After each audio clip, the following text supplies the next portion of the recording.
Today I'm going to share with you an interesting secret about dismissive avoidance. When you stop chasing them, they start to panic. They create this entire illusion that they want to be left alone, but in fact what they really want is intimacy without actually having to be intimate, which is a very strange contradiction, I know. So I want to explain why dismissive avoidants often pull away when you chase them, but when you stop chasing, that's when they start to spiral internally. So if you are currently in a dynamic with someone avoidant, or if you were with someone like this, then this video will help you understand the subconscious triggers, their panic response, and how all of this is not about logic, but survival level wiring. So let's first understand why they pull away when you chase. So when you chase an avoidant, when you constantly reach out, you pursue closeness or try to get them to open up to you, it confirms their deepest fear, that closeness equates to suffocation, pressure, or loss of control. So they pull away to self-protect. This is why they often frame you as the problem. They say, you're too much for me, I don't want this, I'll be happier when you're not here. But the truth is, it has very little, if not nothing, to do with you. Okay, for some of you who are a little bit needy and you have an anxious attachment style, that's an entirely separate thing that you need to go and work on and reflect on. But the reason why the DA has such a strong reaction to you is that their nervous system associates closeness with abandonment and danger, and that's why their nervous system got activated and dysregulated.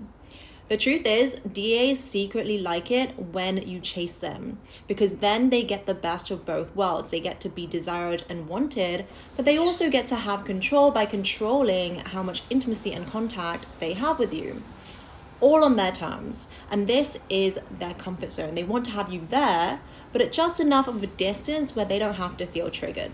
Here's where it gets interesting. When you stop chasing, when you detach, when you walk away or emotionally move on from them, the avoidant feels something unfamiliar. There's a pattern interrupt. They feel disconnection, but with no control.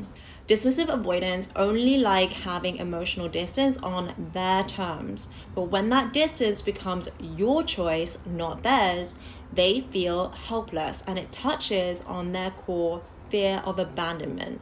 Because underneath all of their behaviors, all of their patterns, the fear of losing control, the need for autonomy, if you trace all of this all the way down to the very bottom, you will find the fear of abandonment, and especially abandonment when they are at their most vulnerable.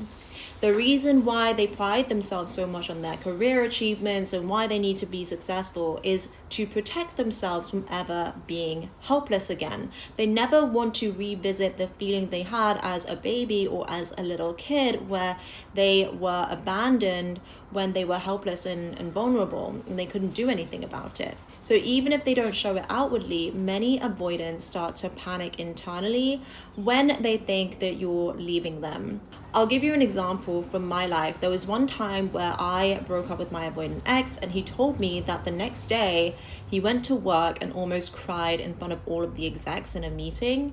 And so he had to excuse himself and go to the toilet and get himself together before going back into the meeting. Another thing is that he really didn't like it when I would give him the silent treatment. It was okay when he did it, but when I did it, he would try so hard to get me to talk to him. One time he even froze the credit card in order to get me to speak to him again. So for a DA, distance has to be on their terms, and they struggle a lot when they are the ones being broken up with or rejected. DAs are incredibly sensitive to rejection and the idea that maybe they're not wanted or they did something wrong. And I always say to clients, never take what the DA is saying as a fact. It's most likely a defense mechanism. The more vulnerable they feel with you, the closer they are to you, the more you share a life together, the more prominent their avoidant behaviors will become. In reality, they're just hypersensitive to abandonment, and if they think that you're going to leave them, they will ditch you first to make themselves feel in control and like it was their choice. So this is the avoidant paradox. When you move towards them, they pull away, and when you move away, they start to feel abandoned and they panic. So they really crave connection, but only on their terms, which kind of leaves you feeling like your entire life revolves around their moods and their preferences and their triggers and their needs.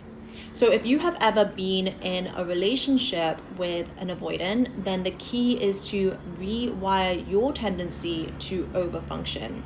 To realize that proving your worth or earning closeness will never get you what you want. The relationships that you find yourself in are a mirror, and they are not an accident. So every single relationship teaches you something incredibly important about yourself.